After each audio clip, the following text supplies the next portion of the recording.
In the engineering world, failure is a good thing. Yeah, if you're trying to engineer a new solution, or if you're coming up with a new product, or if you, to be honest, if you're doing anything, then failure is all part of the process. You actually want to fail fast so you can develop what you're developing quicker, because then you know what works and what doesn't work.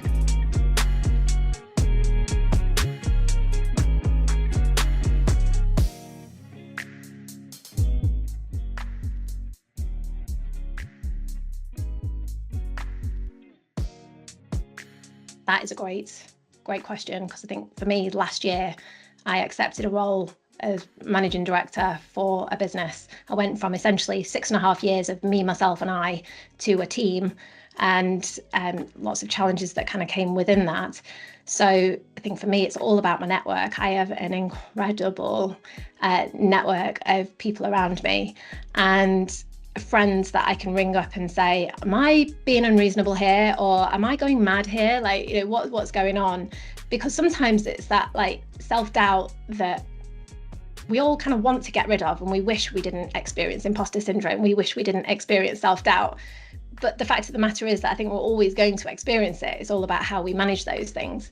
And I think for me, it's that like people and environment are really important. So, you know, actually, like I have a list of friends that I can call on for different things. So if I'm having challenges with an employee, and you know, I had a lot of those last year, especially around mental health, is that, you know, I've got somebody that I can talk problems through, because I think a problem discussed is a problem solved in a much quicker way. And also, again, it's like bringing in those perspectives that you might not have considered in that situation.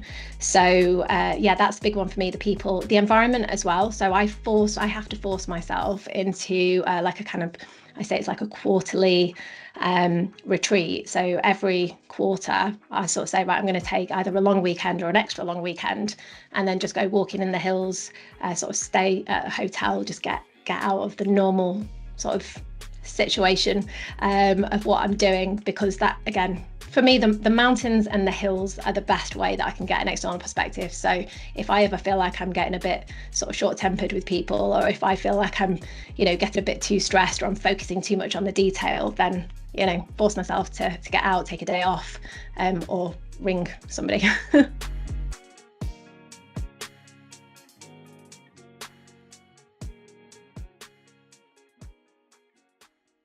There's two behaviours, one of which is self-awareness, and the other one is empathy. Empathy towards other people, but also empathy towards yourself as well. And I think they're underestimated, because in business, it's so fast-paced. You know, we've got massive to-do lists. There's always so many fires that need putting out. There's always challenges and things like that. And I think for me, it's the importance of taking a step back and giving people the time to talk about what's really important to them. So empathy in terms of actually really taking the time to sit and understand somebody else's perspective and how they might be feeling in that situation. Empathy towards ourselves, because as leaders, especially high pressure environments and situations, sometimes we can't rely on other people pointing out if we need a break, or other people sort of telling us whether we're doing a good job or we're not doing a good job. You know, we need that empathy towards ourselves to go, you know what, actually I do deserve a day off, or, you know, maybe I can celebrate the fact that I am making progress here. And then self-awareness, which does link into that, because self-awareness for me is one of those skills that if you can teach yourself how to be more self-aware, it then helps you be aware of what other people need, about how other people are communicating, about, you know, what might be going on with somebody that they're not yet ready to communicate with you, and sort of seeing what's going on in the background. So yeah, for me, a lot of it is like actually holding the mirror up, looking, being self-aware on yourself so that you can be aware about other people, and then just taking that time to actually empathize. It's really difficult because you can't always empathize with somebody else's situation, especially if you've not been in their shoes. But also it's that, like, you know what, if somebody's really struggling, they're not going to be performing at their best. But, you know, if you could do something to help them, then they will be performing at their best. It's just, you know, a period of time that they might be struggling. So yeah, for me, empathy and self-awareness.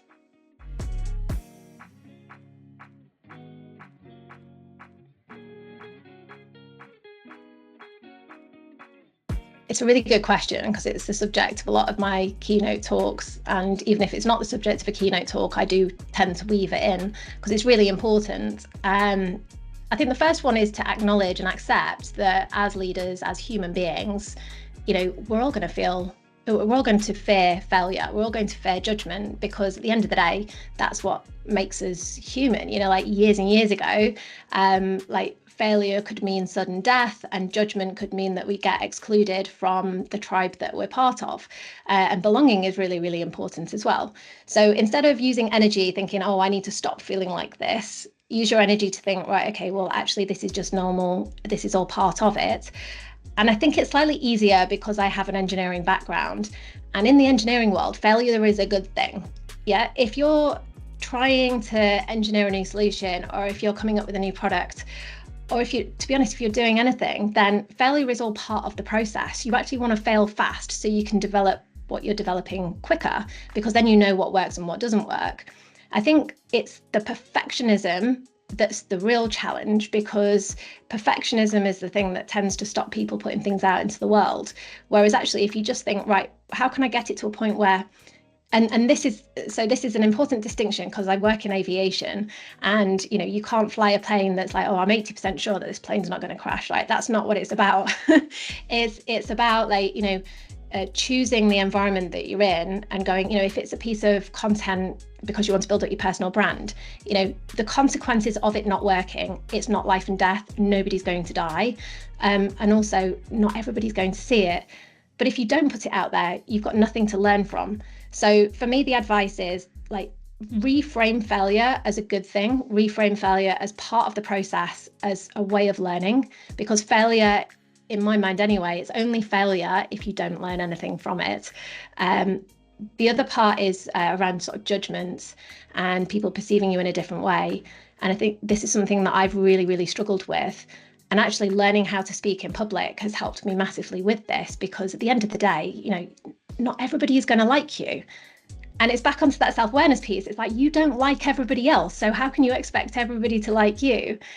So it's focusing on the people that you actually respect and care about, but also don't let that stop you, because at the end of the day, everybody judges. It's all part and parcel of, again, being human. We can't help it. More often than not, it's totally, subconscious. So again, accept that it is part of the process, but don't let that stop you, but just learn from every situation, learn from every experience, because then it's just going to keep getting better and better.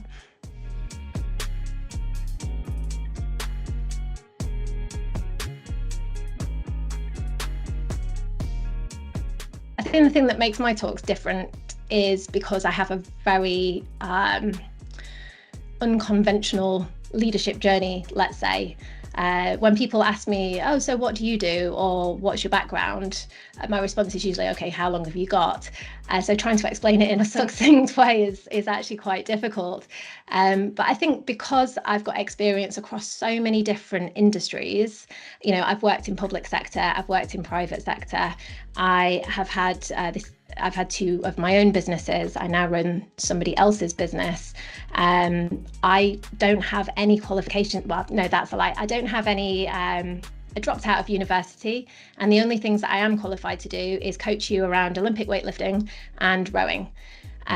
So the world of sports has taught me so much. So a lot of my talks draw from so many different areas. And I like to think, or the feedback that I've got is that they're interesting, they're fresh, and also they're really relatable, because I'm not standing from a position of I've got these qualifications that nobody in the audience has. I'm a very human person. I'm very, what you see is what you get. But a lot of my experience has been gained from trying stuff, failing, and just gaining that experience organically over the years.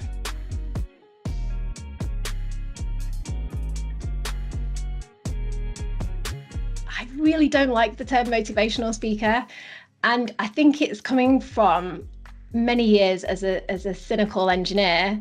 And I think it, for the same reason that it's like I always used to resist the term marketer or salesperson, and then motivational speaker as well.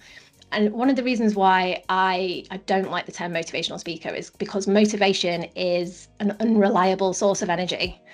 if you're looking for motivation to do the thing, then, it may never happen. Whereas if you can draw upon, the thing that you're most interested in, or the goal that you're working on, then there are much better sources of energy to help you, on that journey, to help you get started, to help you keep going, to help you finish. And motivation isn't necessarily the key.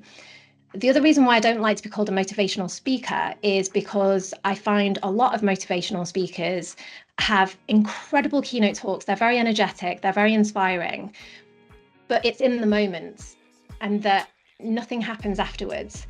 And I'm absolutely not speaking on behalf of every motivational speaker, because I do actually know some phenomenal motivational speakers. But some have great energy, great presence, but their content doesn't necessarily give you anything to work for.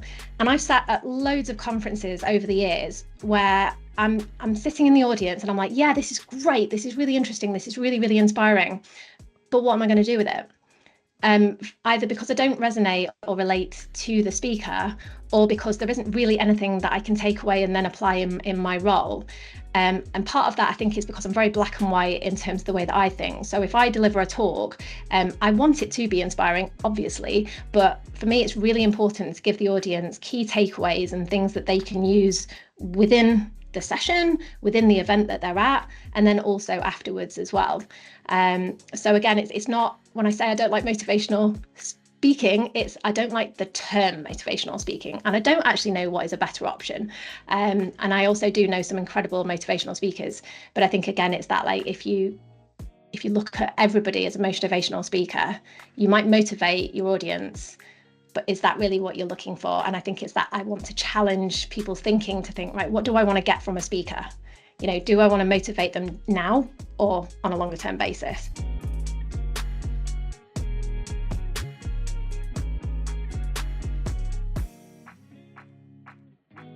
The key thing I want people to take away from one of my talks is that instead of spending energy thinking and feeling that they need to be more confident, or they need to get rid of imposter syndrome, or they need to get rid of issues around self-belief and things, put that energy into making courageous steps. I always talk about courage in motion, because confidence comes from action, but the action comes from courage. So it's all about taking that first step, or also keep going and keep learning. And then the other thing as well, I know it was one thing to take away, but when you do implement courage in motion, you are courageous. Sometimes if you're not doing it for yourself, just think that actually it will inspire other people to do things as well. So sometimes we don't do the thing because we're like, oh, well, either, we're not that important, or our goals aren't that important. So a little reframe can sometimes be useful to say, right, well, actually, if I do it, then other people are going to see me do it. And that's really inspiring. And then they're going to do it. And then it's going to have an amazing ripple effect.